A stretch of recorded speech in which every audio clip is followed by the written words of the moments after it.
সুপ্রিয় দর্শক, আজ আমরা জাপান নিয়ে কিছু বাস্তব তথ্য জানব, যা অনেকেই জানে না। জাপান নিয়ে সিদ্ধান্ত নেওয়ার আগে একটি বিষয় পরিষ্কার করা জরুরি। অনেকেই জাপান সম্পর্কে যা শোনে তার বেশিরভাগই অসম্পূর্ণ তথ্য। প্রথমত, কাজের বিষয়। জাপানে কাজ মানে অগোছালো চাপ নয়।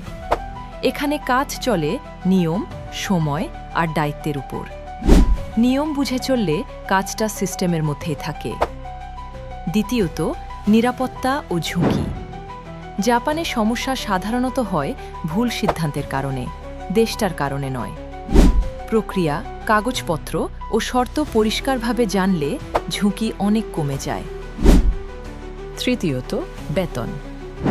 শুরুতে আয় কাজের ধরন অনুযায়ী সাধারণত প্রায় 1,50,000 থেকে 1,80,000 ইয়েন প্রতি মাসে শুরু হতে পারে।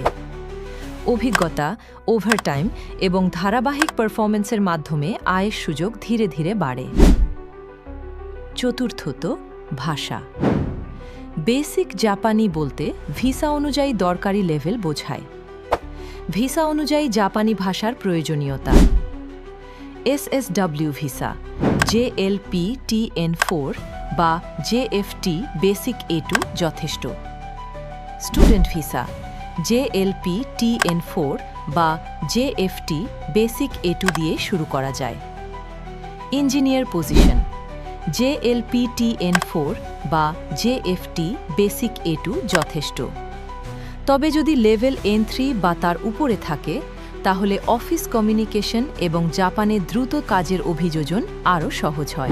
এই কারণে জাপানে যাওয়ার আগে আবেগ নয়, বাস্তব তথ্য জানা সবচেয়ে গুরুত্বপূর্ণ। কাওয়াই গ্রুপ মিথ্যা প্রতিশ্রুতি না দিয়ে ভিসা অনুযায়ী সঠিক প্রস্তুতির ওপর মনোযোগ দেয়।